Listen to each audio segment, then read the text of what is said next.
बारामती विमान अपघात प्रकरण आणि या प्रकरणी प्राथमिक अहवाल समोर आलेला आहे आणि त्याच मुद्द्यावर सभागृहात सुद्धा गदारोळ उमटण्याची शक्यता वर्तवली जाते। अपघातावर रोहित पवार यांनी संशय अगदी सुरुवातीपासूनच व्यक्त केला आहे।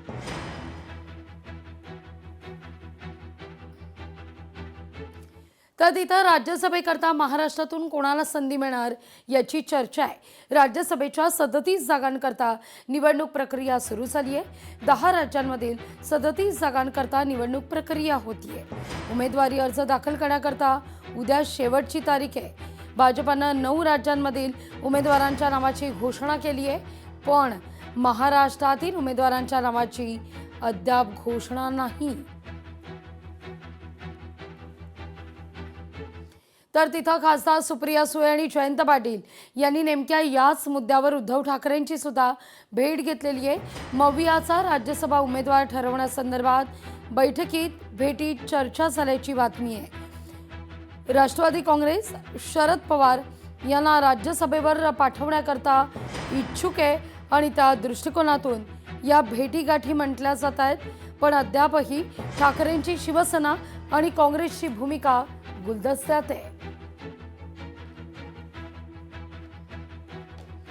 मुंबई महापालिकेतील 17 प्रभाग समित्यांच्या अध्यक्षपदाकरता आज अर्ज दाखल करण्याची प्रक्रिया पार पडेल।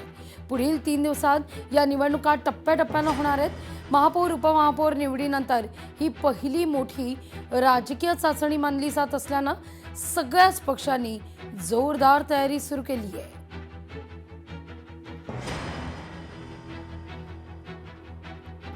पुणे महापालिकेचा यंदाचा अर्थसंकल्प येत्या 9 मार्चला सादर होणार आहे। आयुक्त नवल किशोर राम स्थायी समितीसमोर अर्थसंकल्प मांडतील।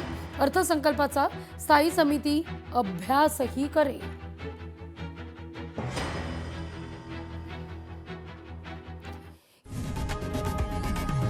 लोकशाही मराठी ऐका, पहा, जागरूक रहा।